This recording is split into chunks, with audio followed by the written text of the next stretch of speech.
Ito po mga sir yung project natin na CF Moto 800 MP. Napakaingin ng makina. Parang may martilyo sa loob. Check natin kung bakit. Bakit ka ng kaingay? Napakalakas.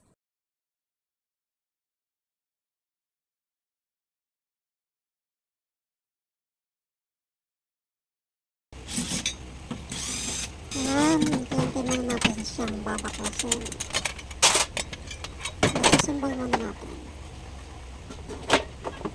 Ang modo nito mga sir ay 10,000 kilometer pa lang. Tapos nagkaganito na siya.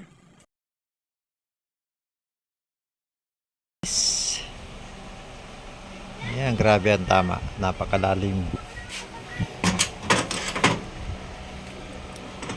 Ha? Grabe. Grabe din naman sa cylinder. Rocker arm. Buong cylinder head.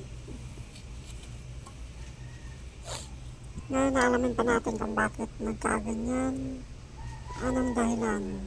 At nagkaganyan na ang cylinder head.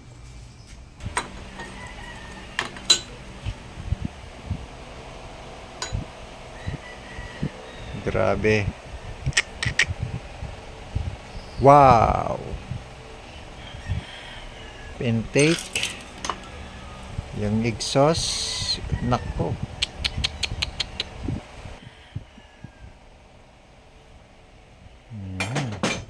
Check tayo ng fuel pump.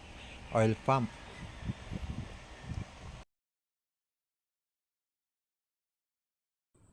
Yan. Junk shop na po yan. Hindi na pwedeng gamitin. At tingnan nyo naman na langis. Kung gaano karami. At yung oil filter.